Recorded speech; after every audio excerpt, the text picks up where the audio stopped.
Pada awal video ini, saya akan membahas tentang cara kerja website, domain, URL, dan lain sebagainya. Pengetahuan dasar ini penting untuk Anda kuasai agar nantinya Anda lebih mudah untuk mempelajari bagaimana membangun sebuah website serta melakukan manajemen web hosting. Anda nantinya tidak akan bingung lagi dengan istilah-istilah seperti domain, URL, dan sebagainya karena di video berikutnya akan dibahas pengertian dari istilah tersebut. Nah, di bagian ini kita juga akan mempelajari bagaimana apa yang terjadi di balik layar ketika Anda mengakses sebuah website. Contohnya ketika Anda mengetikkan alamat www.unser.ac.id pada web browser, apa yang terjadi di dalam jaringan internet itu sebenarnya sehingga Anda bisa mengakses konten-konten yang ada di dalam website tersebut.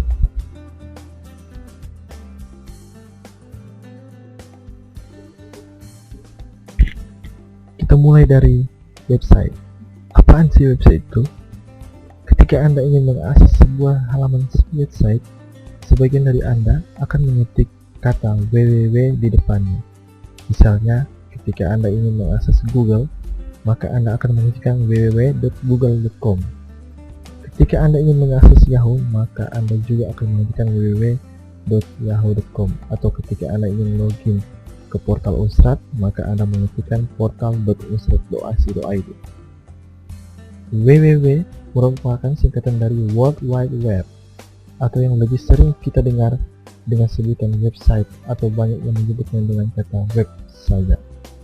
Website adalah halaman informasi yang disediakan melalui jalur internet sehingga bisa diakses di seluruh dunia selama terkoneksi dengan jaringan internet tentunya. Website merupakan komponen atau kumpulan komponen yang bisa terdiri dari teks, gambar, suara, video, animasi, dan lain sebagainya. Semua informasi website tersimpan di sebuah web server yang dikelola oleh seseorang. Informasi yang disimpan di web server tersebut umumnya akan ditampilkan dalam bentuk HTML atau kepanjangan dari HTML, yaitu Hypertext Markup Language. Dari komputer yang kita gunakan, website dapat diakses dengan menggunakan sebuah software atau program aplikasi yang disebut dengan web browser. Contoh-contoh browser adalah Internet Explorer, Opera, Firefox, Chrome, dan lain sebagainya.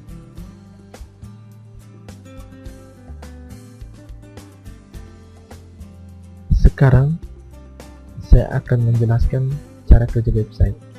Untuk lebih mudah memahami prinsip cara kerja website, saya akan mengambil contoh sebagai berikut. Contoh seorang pengunjung website mengetikkan alamat www.unsrat.ac.id. Melalui jaringan internet, pengunjung melakukan request alamat www.unsrat.ac.id ke Register. Register adalah perusahaan tempat nama www.unsrat.id terdaftar.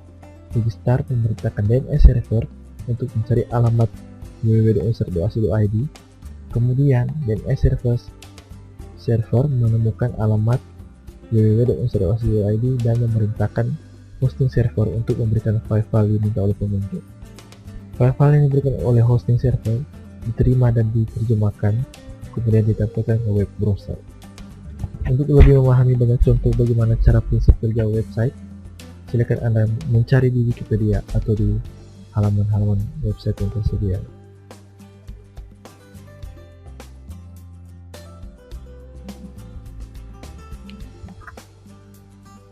Selanjutnya, saya akan membahas apa itu hosting. Seperti yang telah saya sampaikan sebelumnya, bahwa website adalah sebuah halaman informasi yang terdiri dari komponen data yang dapat berupa teks, gambar, video, audio, dan lain sebagainya. Agar dapat diakses oleh orang lain melalui jaringan internet, maka komponen-komponen dalam sebuah website harus diletakkan ke dalam sebuah tempat yang terkoneksi oleh jaringan internet pula. Tempat tersebut kita kenal dengan istilah server. Server ini layaknya komputer biasa. Di dalam server terdapat komponen-komponen yang lazim terdapat pada sebuah CPU komputer seperti memori, hard disk, prosesor, dan lain sebagainya. Anda bisa menggunakan komputer yang ada di rumah sebagai server selama komputer Anda terhubung ke dalam jaringan internet. Tetapi, ada beberapa hal yang harus Anda perhatikan.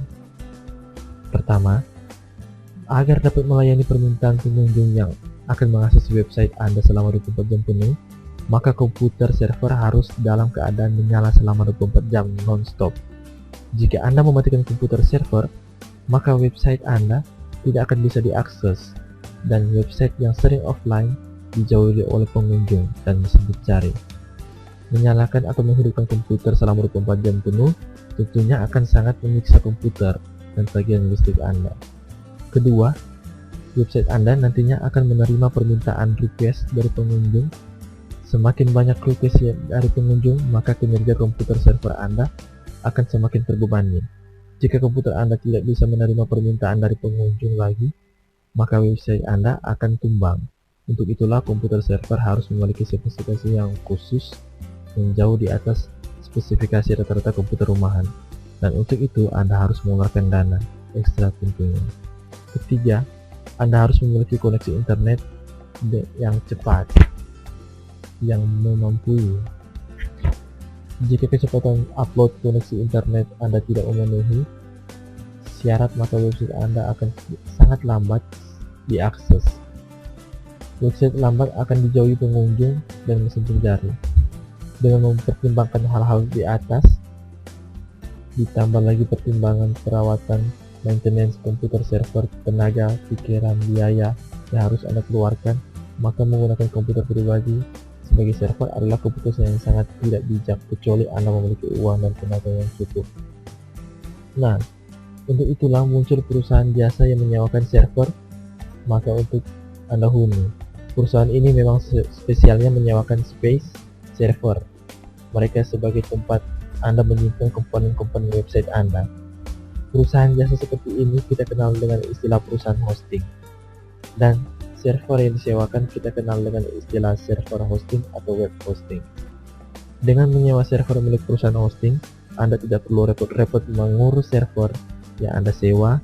Anda tidak perlu melakukan maintenance server, memperbaiki kerusakan, membackup database, tidak perlu membayar tagihan listrik dan internet untuk kebutuhan server, dan tidak perlu lagi mengeluarkan biaya untuk membeli hardware server, karena perusahaan hosting lainnya akan melakukan semua itu untuk Anda. Selama Anda membayar sewa server, Anda berhak untuk tinggal duduk ongkang-ongking kopi sambil ngopi. Sebagai sewanya pasti mahal, tidak juga. Harga sewa server hosting cukup bervariasi. Ada yang mulai ratusan ribu rupiah per tahun, ada yang jutaan hingga puluhan juta per tahun. Bahkan percaya atau tidak percaya, ada yang gratis. Semuanya tergantung pada perusahaan, spesifikasi hosting, dan jenis layanannya. Setelah Anda meletakkan file-file Anda pada server hosting, maka orang-orang di seluruh penjuru dunia bisa mengakses website Anda lewat koneksi internet. Jadi kesimpulannya, hosting adalah tempat untuk menyimpan file-file dan konten website Anda, dapat berupa gambar, teks, video, audio, dan lain sebagainya, agar dapat diakses oleh orang-orang yang terkoneksi dengan jaringan internet.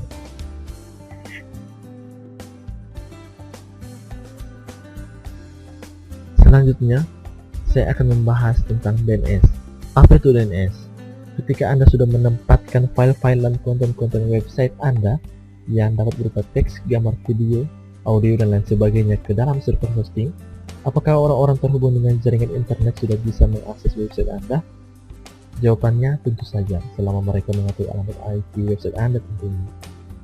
Setelah Anda menyewa server pada perusahaan hosting, maka Anda akan diberi alamat IP. Alamat IP ini digunakan untuk mengakses website Anda. IP merupakan singkatan dari Internet Protocol. Alamat IP Anda berupa gabungan beberapa angka-angka. IP dapat diibaratkan sebagai nomor KTP. Layaknya nomor KTP, nomor IP juga bersifat unik alias berbeda-beda untuk tiap-tiap website. Memang, pada hakikatnya semua alamat website yang ada di dunia ini berbentuk nomor IP. Misalnya, alamat asli website Google.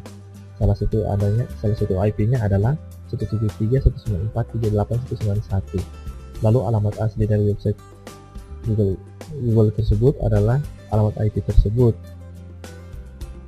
Kalau tidak percaya, coba Anda ketikkan alamat IP tersebut seperti yang ada pada gambar pada bar web browser Anda. Website apakah yang akan muncul?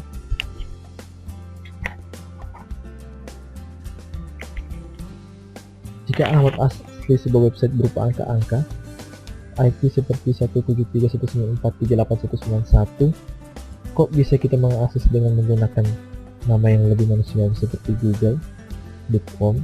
Nah, untuk itulah Anda harus berterima kasih kepada DNS. DNS atau Domain Name System adalah sebuah sistem yang memungkinkan alamat IP sebuah server menggunakan nama yang lebih manusiawi.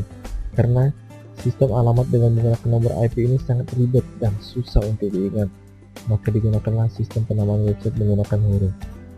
Sistem penamaan menggunakan huruf lebih manusiawi dan lebih mudah diingat karena dengan dirangkai menjadi kata-kata. Tentu Anda lebih mudah memanggil teman Anda dengan nama timbang dengan nomor KTP-nya, kan bukan?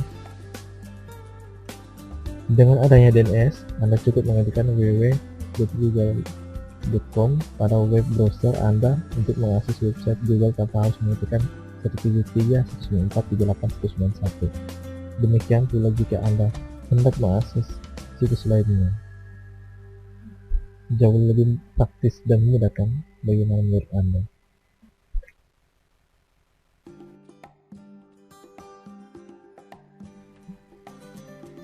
Setelah Anda mengetahui tentang DNS, maka Anda juga harus mengetahui apa itu domain. Apa itu domain? Jika Anda memutuskan untuk menjadi seorang webmaster atau orang yang mengurus website mulai dari membangun website, mengonlinekan hingga memeliharanya, maka Anda bakal sering menemukan istilah domain. Domain adalah nama unik yang diberikan untuk mengidentifikasi server, baik itu web server atau email server di komputer. Bahasa gampangnya, domain adalah nama website kita. Untuk alamat website www.google.co.id, maka domainnya adalah google.co.id. Untuk website www.npr.go.id, maka domainnya adalah npr.go.id. Untuk website www.detik.com, maka nama domainnya adalah detik.com. Untuk website www.unstrat.ac.id, maka nama domainnya adalah unstrat.ac.id. Nama domain dari website-website di seluruh dunia ini bersifat unik alias berbeda satu dengan yang lainnya. Tidak bisa dua website yang berbeda memiliki nama domain yang sama. Jadi jika sebuah nama domain sudah digunakan oleh orang lain, maka Anda tidak perlu lagi menggunakan nama domain tersebut. Sebaliknya, satu buah website bisa memiliki dua nama domain yang berbeda. Misalnya Anda memiliki website dengan nama www.striker.com, kemudian Anda ingin menambahkan nama lain untuk website Anda www.striker.com. Kedua alamat website striker.com dan striker.com bisa berupa website yang sama. Ini bisa Anda lakukan dengan membuat redirect atau pengalihan pada salah satu domain.